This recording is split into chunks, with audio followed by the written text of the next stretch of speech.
My name is PK and welcome to இயற்கை மொழி. உங்கள் எல்லாரையும் இன்னொரு இன்ட்ரெஸ்டிங்கான வீடியோவில் சந்திக்கிறதுல மகிழ்ச்சி. இன்னைக்கு வீடியோவில் நம்ம ஆன்லைனில் ஃப்ளிப்கார்ட்டில் வாங்கின ஒரு ஃப்ளவர் சீடோட ரிவ்யூ பற்றி தான் பார்க்க போகிறோம். இந்த கம்பெனியோட பேர் ஏரோ.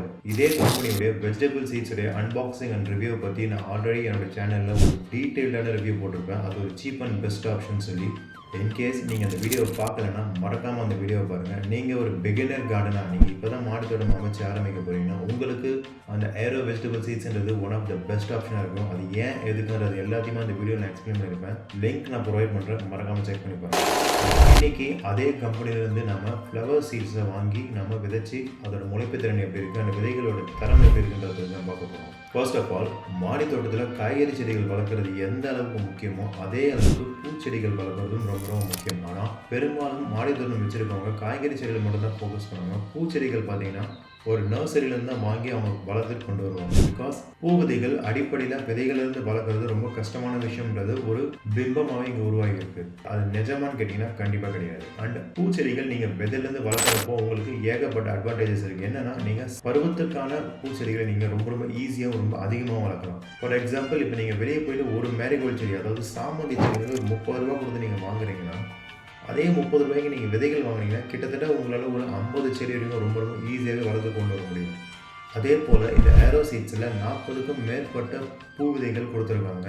அண்ட் இது எல்லாமே நம்ம வளர்க்க போகிறோமான்னு கேட்டால் கண்டிப்பாக கிடையாது. இதிலே பார்த்தீங்கன்னா சம்மர் அண்ட் வின்டர் ரெண்டுத்துக்குமே தனித்தனியாக லிஸ்ட் கொடுத்துருப்பாங்க. அந்த லிஸ்ட்டுக்கு ஏற்ற மாதிரி தான் நம்ம பார்த்து செலக்டிவாக நம்ம வளர்த்து பார்க்க போகிறோம். ஃபர்ஸ்ட் இதை நம்ம அன்பாக்ஸ் பண்ணிடலாம். ஏரோ சீட்ஸை பொறுத்த வரைக்கும் இது ஒரு பேசிக்காக எல்லாருமே பயன்படுத்தக்கூடிய ஒரு அஃபோர்டபுளான ஒரு விஷயம். பிகாஸ் நான் அந்த வெஜிடபிள் சீட்ஸ் வாங்கினது வந்து 120 ரூபா கிட்ட அந்த மாதிரி தான் வாங்கியிருப்பேன். அதே மாதிரி இந்த பூ விதைகளும் பார்த்தீங்கன்னா கிட்டத்தட்ட எனக்கு ஒரு 130 ரூபா போல தான் ஆச்சு. ஸோ அது எப்படி வாங்குறதுனா, நீங்கள் ஃப்ளிப்கார்ட்டில் இல்லை அமேசானில் நீங்கள் ஏரோ ஃப்ளவர் சீட்ஸ்ன்னு டைப் பண்ணலே இதுக்கான ரிசல்ட்ஸ்ன்றது வந்துடும். அப்படி இல்லைனா இதோட லிங்க்கை நான் டிஸ்கிரிப்ஷனில் ப்ரொவைட் பண்ணுறேன், மறக்காமல் செக் பண்ணி பாருங்கள். ஸோ பேக்கேஜிங்லாம் பார்த்தீங்கன்னா ரொம்ப ரொம்ப சிம்பிளாக ரொம்ப நீட்டாக தான் இருக்கும். இதில் நம்ம முதல்ல வந்து இந்த வின்டர் அண்ட் சம்மர் இது ரெண்டுத்தையும் தனித்தனியாக நம்ம பிரித்து வச்சிடலாம். இதில் நம்ம ரொம்ப ரொம்ப செலக்டிவாக சூஸ் பண்ணி தான் நம்ம இப்போது விதைகள் விதைக்க போகிறோம். நான் இப்போதைக்கு இந்த வின்டருக்கு ஏற்ற மாதிரி பிளான் பண்ணி ஒரு 5-6 ரக விதைகள் மட்டும் தனித்தனி எடுத்து வச்சுருக்கேன். இப்போ நம்ம இதில் ஒன்றா விதைச்சிடலாம். ஸோ பூ விதைகள் விதைக்கிறதுன்றது ரொம்ப ரொம்ப ப்ராப்பராக பண்ண வேண்டிய ஒரு விஷயம். பிகாஸ் அன்லெஸ் காய்கறி விதைகள் மாதிரி இல்லாமல் பூ விதைகள் ரொம்ப ரொம்ப ஃப்ராஜைல், ரொம்ப சென்சிட்டிவான ஒன்று. இப்போதைக்கு பூ விதைகள் எப்படி விதைக்கிறதுன்றதை பற்றி ஒரு பேசிக்கான ஒரு விஷயம் மட்டும் சொல்லிடுறேன். பூ விதைகள் விதைக்கிறதுக்கு ரொம்ப ரொம்ப அவசியமாக தேவைப்படுற விஷயம் என்னென்னா விதைக்கலவை. விதைக்கலவைன்றது ரொம்ப இதில் மிகப்பெரிய ஒரு இம்பார்ட்டன்ட் ரோல் ப்ளே பண்ணும். விதைக்கலவை முடிஞ்ச அளவுக்கு ஒரு லைட் எலமெண்ட்டாக நீங்கள் யூஸ் பண்ணுங்கள். எக்காரணத்துக்கு கொண்டு முதல்ல தோட்ட மண் மட்டும் சேர்த்துறாதீங்க நீங்கள் விதைக்கலவை ரெடி பண்ணுறப்போ. ஏன்னா பூ விதைகள்ன்றது ரொம்ப வெயிட்டில் கம்மியாக இருக்கிறதுனால மண் கொஞ்சம் ஹார்டாக இருந்தாலும் அது சுத்தமாக முளைக்காமல் போகிறதுக்கான வாய்ப்புகள் நிறையவே இருக்குது. ஒன்ஸ் நீங்கள் விதையெல்லாம் விதைச்சதுக்கப்புறம் ரொம்பவே ஈவனாக அதில் நீங்கள் மாய்ஸ்சர் லெவல் மெயின்டைன் பண்ணிக்கிட்டே வரணும். அதில் ரொம்ப அதிகமாக தண்ணியும் இருக்கக்கூடாது, தண்ணியே இல்லாமல் இருந்துடக்கூடாது. அந்த ஈரப்பதன்றது எப்பவுமே இருந்துகிட்டே இருக்க மாதிரி நீங்கள் தண்ணி விடலாம். உங்களுக்கு ஒருவேளை பூ விதைகள் எப்படி ப்ராப்பராக முளைக்க வச்சு கொண்டு வரதுன்ற சந்தேகம் இருந்தால் அதை பற்றின ஒரு டீட்டெயில்டான வீடியோ நான் ஆல்ரெடி போஸ்ட் பண்ணியிருக்கேன். அந்த வீடியோக்கான லிங்க்கை நான் கொடுக்குறேன், மறக்காமல் செக் பண்ணி பாருங்கள்.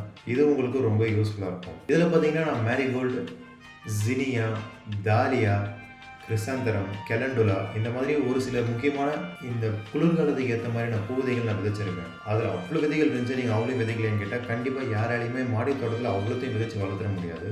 ஃபர்ஸ்ட் இதை நம்ம ட்ரை பண்ணி பார்த்துட்டு இதோட ரிசல்ட்ஸ் எப்படி இருக்குன்றதை பார்த்துட்டு ஃபர்தராக நம்ம அதை மூவ் பண்ணி ஒன்றா ட்ரை பண்ணலாம். எடுத்த உடனே எல்லாத்தையுமே நம்ம வளர்த்துறதுன்ற க்யூரியாசிட்டி தான் நமக்கு இருக்கும். பட் ஆனால் அதை வந்து நம்ம முற்றிலுமாக கட் பண்ணுறது ரொம்ப ரொம்ப முக்கியமான ஒரு விஷயம். ஸோ விதைகள்லாம் விதைச்சு முடிச்சாச்சு. இப்போது கரெக்டாக விதைகள் விதைச்சதுலேருந்து ஒரு 5 நாட்கள் கழிச்சு அப்டேட் என்னன்றதை நம்ம பார்த்துடலாம். இந்த விதைகளுடைய முளைப்பு திறன் எந்த அளவுக்கு இருக்குன்றதை நீங்களே கண்கூடாக பார்க்கலாம். எல்லாமே ரொம்ப சீராக முளைச்சி வந்துட்டுருக்கு. பூ விதைகள் பொறுத்த வரைக்கும் ஒரு சிலது வேகமாக முளைக்கும், ஒரு சிலது ரொம்ப ரொம்ப மெதுவாக தான் முளைச்சி வளர்ந்து கொண்டு வரும். For example zinnia, dahlia, marigold, calendula இதெல்லாம் பார்த்தீங்கன்னா ரொம்ப ரொம்ப வேகமாக வளரக்கூடியது. கம்பேரிட்டிவ்லி கிறிசாந்தமம், அப்புறம் இன்னும் ஒரு சில பூ விதைகள்லாம் பார்த்தீங்கன்னா ரொம்ப மைன்யூட்டாக இருக்கும். ஸோ அதெல்லாம் வளர்ந்து வரத்துக்கு ரொம்ப டைம் ஆகும். இப்போ அடுத்ததாக விதைகள் விதைச்சதுலேருந்து ஒரு 10 நாட்கள் கழிச்சிருக்க அப்டேட் என்னன்றதை பார்த்துருக்கோம். நாற்றுகள் எல்லாமே ஒரே அளவுக்கு சீராக வளர்ந்து வந்தாலே அந்த விதைகள்ன்றது ஒரு குவாலிட்டியான விதைகள்ன்றது நம்ம புரிஞ்சுக்கலாம். நீங்கள் மாடி தோட்டம்லாம் பூச்செடிகள் வளர்க்கணும், ரொம்ப அதிகமாக எக்ஸ்ப்ளோர் பண்ணணும்னு நினச்சிங்கன்னா நீங்கள் இதை மறக்காமல் இந்த ஏரோ சீட்ஸை ட்ரை பண்ணி பார்க்கலாம். ஏன்னா இதோட ரிசல்ட்ஸ்ன்றது எப்போவுமே ஒரே மாதிரி தான் இருக்கும். இதில் விதைக்கிற ஒரு விஷயத்தை மட்டும் நீங்கள் ரொம்பவே கேர்ஃபுல்லாக பார்த்துக்கலாம். இப்போ கரெக்டாக விதைகள் விதைச்சதுலேருந்து ஒரு 20லேருந்து 25 நாட்கள் கழிச்சிருக்க அப்டேட் இதுதான். கிட்டத்தட்ட ஒரு சில பூச்செடி விதைகள்லாம் பார்த்தீங்கன்னா டிரான்ஸ்பிளான்டேஷனுக்கே தயாராகிடுச்சு. நீங்கள் இதில் பார்க்குறப்போ உங்களுக்கே ஒரு ஐடியா வரும் இது எந்த அளவுக்கு செழிப்பாக வளர்ந்து வந்துட்டு இருக்குன்னு. ஸோ விதைச்ச எல்லா விதைகளுமே வளர்ந்துருச்சான்னு கேட்டால் கண்டிப்பாக கிடையாது. ஒரு சில விதைகள் வந்து சரியாக முளைக்கலை, ஒரு சிலது சுத்தமாக முளைக்கலை. பட் நம்ம பல்காக வெரைட்டிஸை விதை வாங்குறப்போ எல்லாமே ஒரே மாதிரி முளைக்கும்ன்றது நம்மளால் அஷ்யூராக சொல்ல முடியாது. நமக்கு மேக்ஸிமமாக ஒரு 50% நமக்கு முளைச்சி வந்தாலே போதும். நான் சொல்கிறது முழுக்க முழுக்க பூ விதைகளில். காய்கறி விதைகளில் நீங்கள் 80% முளைப்பு திறன் எதிர்பார்க்கலாம். ஆனால் கம்பேரிட்டிவ்லி பூ விதைகள் பொறுத்த வரைக்கும் நீங்கள் 50% அது ஒழுங்காக முளைச்சி வந்தாலே பெரிய விஷயம். ஏன்னா நர்சரியிலே பார்த்தீங்கன்னா விதைகள் விதைச்சி தான் பூச்செடிகள் கொண்டு வராங்கன்னு கேட்டால் கம்ப்ளீட்டாக கிடையாது. அவங்க முழுக்க கட்டிங் அண்ட் கிராஃப்டிங் மெத்தட் மூலமாக மட்டும்தான் எல்லா பூச்செடியுமே ரெடி பண்ணுறாங்க. விதைகள்ன்றது கிட்டத்தட்ட ஓப்பனாக சொன்னோம்னா ஒரு கண்கட்டி வித்தை மாதிரி தான். அது நம்மள மாதிரி மாடித்தோட்டம் வச்சுருக்கவங்களுக்கு மட்டும்தான் செட் ஆகுமே தவிர நர்சரிலாம் அதை பெருசாக யாரும் பயன்படுத்துறது கிடையாது. ஒரு சிலது பார்த்தீங்கன்னா நாற்றுகள் வளர்ந்து வந்தாலும் கூட ஒரு பாயிண்ட்டுக்கு மேலே சரியாக வளராமல் இந்த மாதிரி காஞ்சி போனதுன்னு நீங்கள் பார்க்கலாம். எதுவும் பார்த்தீங்கன்னா பூச்செடிகள் நீங்கள் வளர்க்குறப்போ விதையிலேருந்து ரொம்ப இயல்பான ஒரு விஷயம். இப்போ அடுத்ததாக நல்லா செழிப்பாக வளர்ந்துருக்க நாற்றுகள் அந்த டிரான்ஸ்பிளான்ட்டுக்கு ரெடியாக இருக்கிறது எல்லாத்தையுமே நம்ம இண்டிவிஜுவலாக அதோட ஃபைனல் லொக்கேஷனுக்கு டிரான்ஸ்பிளான்ட் பண்ணிக்கலாம். இதில் நான் ஃபர்ஸ்ட் டிரான்ஸ்பிளான்ட் பண்ண போகிறது எதுனா கிறிசாந்தமும் பார்த்தீங்கன்னா கிட்டத்தட்ட ரொம்ப ஈஸி வளர்க்குறது. மாடித்தோட்டத்துக்கு இது ஒரு சிறப்பான பூச்செடி. நிறைய கலர்ஸ் ஆட் பண்ணும்.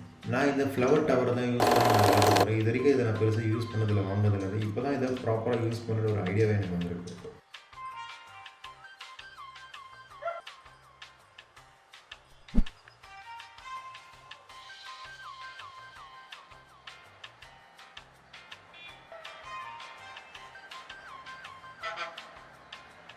கிறிசாந்தமம்க்கு அடுத்தபடியாக நாம் இப்போ டாலியாவை நம்ம டிரான்ஸ்பிளான்ட் பண்ணிக்கலாம். டாலியான்றது ரொம்ப ஒரு அட்ராக்டிவ் அண்ட் ரொம்பவே பியூட்டிஃபுல்லாக இருக்கக்கூடிய ஒரு பூச்செடி.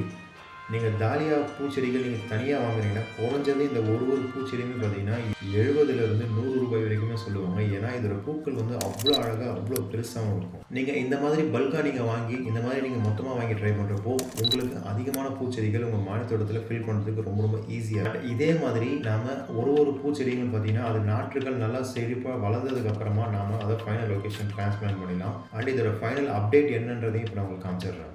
நாற்றுகள் நல்லாவே செழிப்பாக வளர்ந்து வந்துட்டுருக்கு.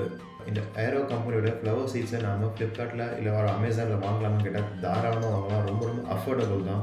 ஒரு பேசிக்கான கார்டனர்லேருந்து ஒரு ப்ராப்பரான கார்டனர் எல்லாமே பயன்படுத்தக்கூடிய வகையில் தான் இந்த விதைகள்லாம் இருக்குது. And I think that's it for this video. இன்னைக்கு வீடியோவில் நம்ம ஏரோ ஃப்ளவர் சீட்ஸோட ஒரு டீட்டெயில் அன்பாக்சிங் அண்ட் ரிவ்யூ பார்த்துட்டோம்.